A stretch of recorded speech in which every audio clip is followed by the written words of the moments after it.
Você já parou para pensar na primeira família do mundo? Adão, Eva e seus filhos, Caim e Abel. A história deles, contada no livro de Gênesis, é uma das mais antigas e dramáticas da humanidade, cheia de lições sobre fé, ciúme e as consequências de nossas escolhas. É uma narrativa que moldou culturas e ainda hoje nos faz refletir. Vamos mergulhar fundo nesse relato e desvendar seus segredos. Tudo começa com dois irmãos. Abel era pastor de ovelhas, um homem de coração puro, conectado com a natureza e com Deus. Caim, por outro lado, era agricultor, trabalhava a terra com o suor do seu rosto. Ambos eram filhos de Adão e Eva, vivendo num mundo ainda jovem, recém-saído do jardim do Éden. Eles representam duas formas de vida, dois caminhos diferentes, mas eram irmãos, sangue do mesmo sangue. Chegou o dia de fazer uma oferenda a Deus. Era um gesto de gratidão e reconhecimento. Abel, com sua fé simples e sincera, escolheu o melhor de seu rebanho, os primogênitos, os mais gordos e saudáveis. Ele deu o seu melhor com um coração grato. Caim também trouxe sua oferta, frutos da terra que ele cultivou. A Bíblia nos diz que Deus olhou com agrado para Abel e sua oferta, mas não para Caim e a sua. Por que essa diferença? O que havia de errado com a oferta de Caim? A questão não estava nos frutos em si, mas na atitude do coração.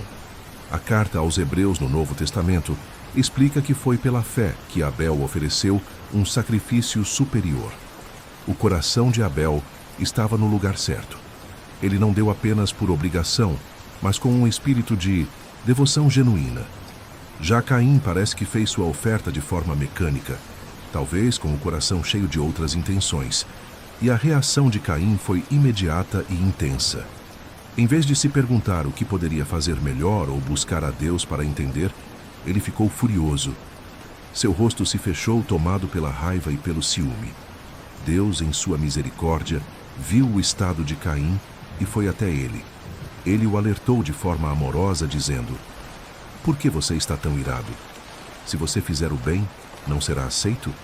Mas se não fizer, o pecado está à porta. Ele deseja dominá-lo, mas você deve dominá-lo." Essa é uma das passagens mais poderosas da Bíblia. É um aviso universal. Deus estava dando a Caim uma chance de escolher o caminho certo, de lutar contra os sentimentos ruins que estavam crescendo dentro dele. O pecado é descrito como uma fera à espreita pronta para atacar. Mas Deus afirma que nós temos o poder de dominar essa fera. Caim tinha uma escolha a fazer: ouvir o aviso de Deus ou se entregar à escuridão em seu coração. Infelizmente, Caim escolheu o caminho sombrio. Ele ignorou o aviso divino. Ele convidou seu irmão Abel para ir ao campo. E lá, longe de qualquer testemunha, num ato de traição e violência, Caim se levantou contra seu próprio irmão e o matou. Foi o primeiro assassinato da história da humanidade. Um irmão tirando a vida de outro, tudo por causa da inveja e do orgulho ferido. A terra, que antes produzia frutos, agora bebia o sangue inocente de Abel. Depois do ato terrível, Deus voltou a falar com Caim. Onde está seu irmão Abel? A pergunta não era porque Deus não soubesse. Era mais uma chance para Caim confessar, para se arrepender. Mas a resposta de Caim foi cheia de desafio e frieza. Não sei. Sou eu o guardião do meu irmão? Com essa frase, Caim não apenas negou seu crime, mas também negou sua responsabilidade fundamental como ser humano e como irmão. Então, Deus pronunciou a sentença. A consequência do ato de Caim não seria a morte, mas algo que, para ele, talvez fosse pior. "O que foi que você fez?" disse Deus. "Ah, voz do sangue do seu irmão, clama a mim desde a terra. Agora você está amaldiçoado. Quando você cultivar a terra, ela não lhe dará mais a sua força. Você será um fugitivo errante pelo mundo." Essa maldição tinha duas partes. Primeiro, a terra, sua fonte de sustento e identidade como agricultor, se tornaria estéril para ele. O trabalho que antes lhe dava propósito, agora seria frustrante e infrutífero. Segundo, ele seria condenado a uma vida de exílio, sem um lar, sem um lugar para pertencer. Um andarilho sempre em movimento, sempre fugindo. Essa era a marca da sua alienação de Deus e da comunidade humana. Ao ouvir sua sentença, Caim finalmente pareceu entender a gravidade do que fez. Mas seu lamento não foi de arrependimento pelo crime, e sim de autopiedade. Ele disse: "Meu castigo é maior do que posso suportar. Hoje você me expulsa desta terra e terei que me esconder da sua presença. Serei um fugitivo errante e qualquer um que me encontrar me matará." Ele temia a vingança, a retaliação dos outros. E aqui acontece algo surpreendente. Mesmo depois de tudo, Deus mostrou um último ato de misericórdia. Ele disse a Caim que qualquer um que o matasse sofreria uma vingança 7 vezes maior. E então, Deus colocou um sinal em Caim. Uma marca, não para envergonhá-lo, mas para protegê-lo. A natureza exata desse sinal é um mistério, mas seu propósito era claro: preservar a vida de Caim, mesmo em seu exílio. Então, Caim partiu. Ele foi para a terra de Nod, que significa errante a leste do Éden. Lá, ele construiu uma cidade e teve filhos. A linhagem de Caim continuou, mas a marca de sua história permaneceu. A história da maldição de Caim é um lembrete sombrio de como a inveja, a raiva e a recusa em ouvir a voz da consciência podem levar a consequências devastadoras. Essa narrativa antiga nos ensina sobre a importância da intenção por trás de nossas ações, sobre o perigo de deixar sentimentos negativos dominarem nosso coração e sobre a responsabilidade que temos uns pelos outros. E acima de tudo mesmo, na escuridão do pior, a Humano ela nos mostra um Deus que adverte, que disciplina, mas que no final ainda oferece uma forma de proteção e misericórdia. É uma história que nos desafia a olhar para dentro de nós mesmos e escolher dominar a fera que está à porta. E esse é o ponto mais perturbador de toda essa história. A marca de Caim, o mistério que permanece, o sinal de Caim. 3 palavras no texto bíblico e milênios de especulação. O texto não descreve o sinal. Não diz se era visível ou invisível. Não diz se era permanente ou temporário. Não diz se era algo no corpo ou algo ao redor de Caim. Apenas diz que foi colocado e que servia como aviso. Ao longo dos séculos, teólogos e estudiosos propuseram interpretações diversas. Alguns dizem que era uma marca física, algo na pele ou no rosto de Caim, que sinalizava sua condição para qualquer um que o encontrasse. Outros dizem que era um sinal sobrenatural, uma presença ou aura que comunicava o aviso sem que Caim precisasse dizer nada. Outros ainda interpretam o sinal como um animal que acompanhava Caim, uma referência a tradições antigas, onde animais serviam como marcadores de identidade. E há quem diga que o sinal era a própria sobrevivência de Caim, que qualquer pessoa que o matasse sofreria 7 vezes mais, e que esse conhecimento era o sinal. Nenhuma dessas interpretações é definitiva. Nenhuma é totalmente refutada pelo texto. E é exatamente essa ambiguidade que torna o sinal de Caim fascinante e perturbador. Porque não importa o que era, ele representava algo muito específico: a proteção do maldito. Pense na contradição disso. Caim havia cometido o primeiro assassinato. Havia mentido diretamente a Deus. Havia negado qualquer responsabilidade pelo irmão. E ainda assim foi protegido, não da maldição. A maldição permaneceu intacta, mas da morte violenta nas mãos de outros. Havia uma lógica nisso, uma lógica que transcendia a simples misericórdia ou o simples julgamento. A maldição de Caim era a punição, e a punição devia ser cumprida por Caim, não encerrada prematuramente por um vengador. Ele precisava viver com o que havia feito. Precisava sentir cada dia a terra recusando seus frutos. Precisava sentir cada amanhecer sem saber onde dormiria à noite. Precisava carregar a ausência do irmão por toda a sua existência errante. A morte seria mais fácil, e por isso foi negada. A cidade do maldito Caim saiu da presença do Senhor e foi habitar na terra de Nod, a terra do exílio, a terra dos errantes. Em hebraico, Nod vem da mesma raiz de Nad, a mesma palavra usada para descrever sua condição de errante. Caim não apenas foi para uma terra, Ele foi para uma terra que era nomeada pelo que ele era, como se o exílio fosse um lugar real, como se a maldição tivesse endereço. E então acontece algo que muitos leitores passam sem perceber. Gênesis 4, versículo 17. E conheceu Caim a sua mulher, e ela concebeu e deu à luz Enoque, e edificou uma cidade, e chamou o nome da cidade do nome de seu filho, Enoque. Caim, o errante, o fugitivo, o maldito, construiu uma cidade. Pense na ironia desse momento.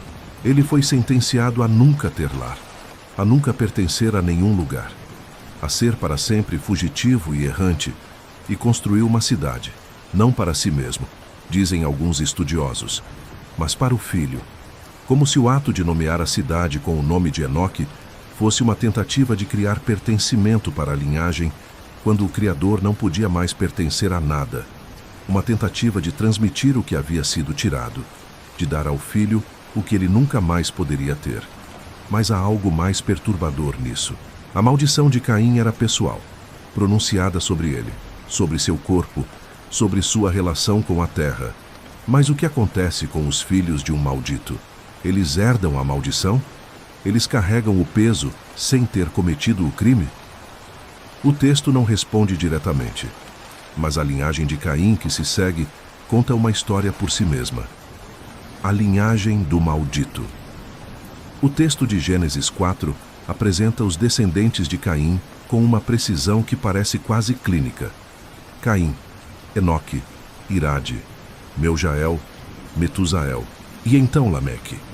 Lameque, um nome que merece atenção, porque Lameque fez algo que nenhum de seus ancestrais havia feito desde Caim. Ele matou.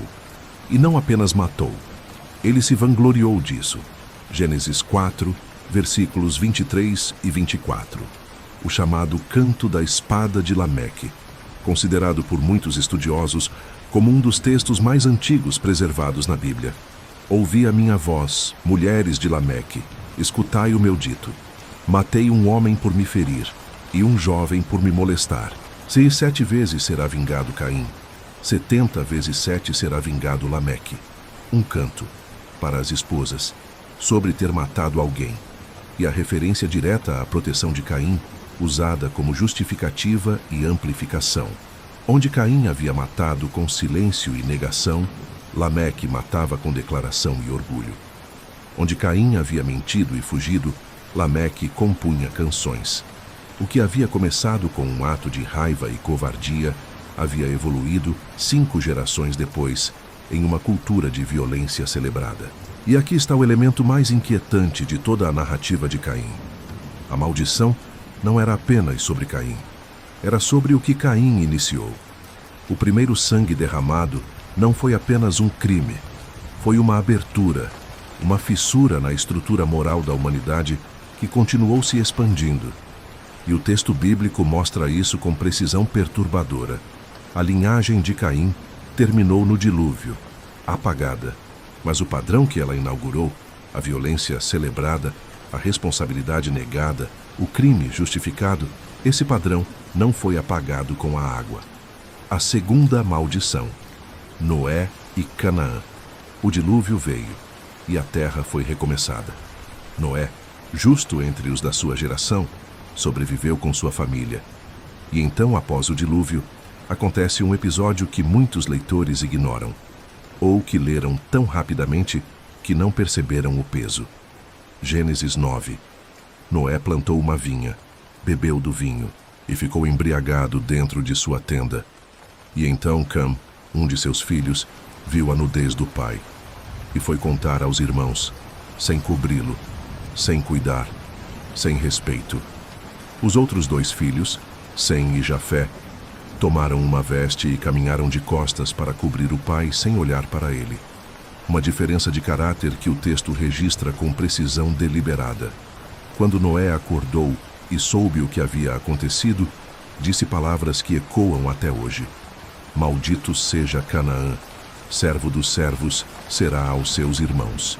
Aqui surgem perguntas que perturbaram estudiosos por séculos. A primeira: por que Canaã foi amaldiçoado se foi Cam quem pecou? O texto diz claramente que foi Cam quem viu a nudez do pai. Foi Cam quem foi contar aos irmãos. Foi Cam quem não cobriu o pai. Mas a maldição caiu sobre Canaã, filho de Cam. Por quê? Teorias existem aos montes. Algumas sugerem que Cam havia feito algo mais grave do que simplesmente ver o pai, que o texto usa um eufemismo para algo não descrito explicitamente. Outras sugerem que a maldição sobre Canaã era profética, que se referia ao povo cananeu, que mais tarde os israelitas encontrariam. Outras ainda sugerem que a maldição foi direcionada a Canaã porque ele havia participado de alguma forma, que o texto implica cumplicidade do neto sem descrevê-la. Mas aqui está o elemento que une essa maldição à de Caim. Em nenhum ponto das Escrituras, a maldição de Canaã foi revogada. Ela saiu e permaneceu. A questão que não quer calar: por que Deus não revogou essas maldições? É a pergunta que paira sobre toda essa narrativa. E é uma pergunta honesta, que merece ser tratada com honestidade. O Deus do Novo Testamento é apresentado como aquele que perdoa, que restaura, que desfaz a maldição pela cruz. Então, por que a maldição de Caim ficou aberta? Uma resposta teológica possível. Caim nunca se arrependeu. Ele não confessou o crime. Ele não reconheceu a justiça do julgamento. Ele pediu proteção, não perdão. E há uma diferença enorme entre os dois. Proteção é o que você pede quando quer ser poupado das consequências. Perdão é o que você pede quando reconhece que merece as consequências. Caim nunca chegou ao perdão. E o texto registra isso sem sentimentalismo, sem tentar suavizar o que aconteceu. Há outra leitura possível, uma que vai além da questão individual de Caim. Talvez a maldição não tenha sido revogada porque ela não precisava ser. Não porque Deus era cruel, mas porque a maldição era a consequência natural de algo que havia sido quebrado. O assassinato de Abel não foi apenas um crime contra uma pessoa. Foi uma ruptura na estrutura da criação. A primeira vez que um ser humano decidiu que a vida de outro ser humano era menos importante do que sua própria raiva. E rupturas desse tamanho não são consertadas com um decreto. Elas deixam cicatrizes na terra, no tempo, na memória coletiva da humanidade. A maldição não revogada é o registro permanente dessa ruptura, um aviso preservado em texto para que nenhuma geração esqueça o que o primeiro crime custou. O eco nas gerações. A história de Caim termina abruptamente no texto bíblico. Não sabemos quando ele morreu. Não sabemos o que sentiu nos últimos anos. Não sabemos se a errância o consumiu lentamente ou se ele chegou a algum tipo de paz. O texto simplesmente para e segue em frente, como se a vida de Caim após a maldição fosse apenas uma nota de rodapé. E essa é talvez a parte mais sombria de toda a narrativa. Não o crime, não o julgamento, o silêncio depois. A vida que continuou sem resolução, sem o momento catártico onde tudo se encaixa, sem o capítulo final onde a maldição é levantada e Caim pode descansar. Apenas a errância, continuando, indefinidamente, e os filhos carregando o que o pai iniciou. Lameque, 5 gerações depois, compondo cantos de violência. Uma linhagem que terminou no dilúvio, mas não antes de deixar sua marca no mundo. Porque o que Caim inaugurou não foi apenas um padrão em sua família, foi um padrão na humanidade. A tendência de matar o que nos incomoda, de negar responsabilidade, de perguntar se somos guardiões dos outros quando a resposta exigiria custo demais, e de construir cidades e civilizações sobre fundações que não reconhecemos como sangue. O que o texto não diz, há algo mais perturbador do que o texto diz. É o que ele não diz. O texto não diz que Caim se arrependeu, mas também não diz que ele não se arrependeu. O texto não diz que a maldição foi eterna, mas também não diz que foi temporária. O texto não diz o que aconteceu com a alma de Caim. Não o condena explicitamente. Não o salva. Deixa em aberto. E esse é o tipo de abertura que não deixa dormir com facilidade. Porque a abertura convida a uma pergunta. E se Caim, em algum momento de sua errância, sozinho em um campo à noite, olhou para o céu e sentiu o peso total do que havia feito? E se, naquele momento, algo em seu interior se quebrou de um jeito diferente do que havia se quebrado antes? O texto não nos diz, porque não é um texto de resoluções fáceis, é um texto de realidades pesadas. E a realidade pesada é essa. Algumas coisas que quebramos não se consertam com rapidez. Algumas consequências de escolhas ruins acompanham por muito mais tempo do que gostaríamos. E algumas perguntas sobre justiça, misericórdia e arrependimento não têm resposta simples, nem no texto sagrado, nem na vida real. Caim é perturbador exatamente porque é reconhecível. Não é um monstro distante. Não é uma criatura incompreensível. É alguém que sentiu raiva, que não dominou essa raiva quando teve a chance, que fez algo irreversível e que depois tentou fugir da responsabilidade e viveu com as consequências. Errante, sem lar, para sempre marcado pelo que havia feito. O encerramento. A chuva ainda cai, suave, persistente, como sempre caiu sobre campos onde aconteceram coisas que o tempo não apaga. A história de Caim é a primeira história de crime e consequência da humanidade. E talvez por isso seja a mais difícil de ouvir. Não porque seja violenta. O texto mal descreve o ato, mas porque é honesta. Porque apresenta um homem real com raiva real, fazendo uma escolha real e carregando consequências reais. Sem a conveniência de uma redenção rápida, sem o alívio de uma maldição levantada no capítulo seguinte. Apenas a vida de Caim, continuando, marcada, errante, nas margens do texto sagrado. E a segunda maldição, a de Canaã, mostra que o padrão não era isolado, que mesmo após o recomeço do dilúvio, algo da velha natureza humana permaneceu. As maldições bíblicas não são pronunciadas por capricho. Elas são a linguagem do texto para descrever consequências reais de rupturas reais. E a perturbação que sentimos ao perceber que essas maldições nunca foram revogadas é, talvez, exatamente o que o texto quer provocar. Um desconforto que nos faz perguntar: o que estou fazendo com a raiva que sinto? Estou dominando-a?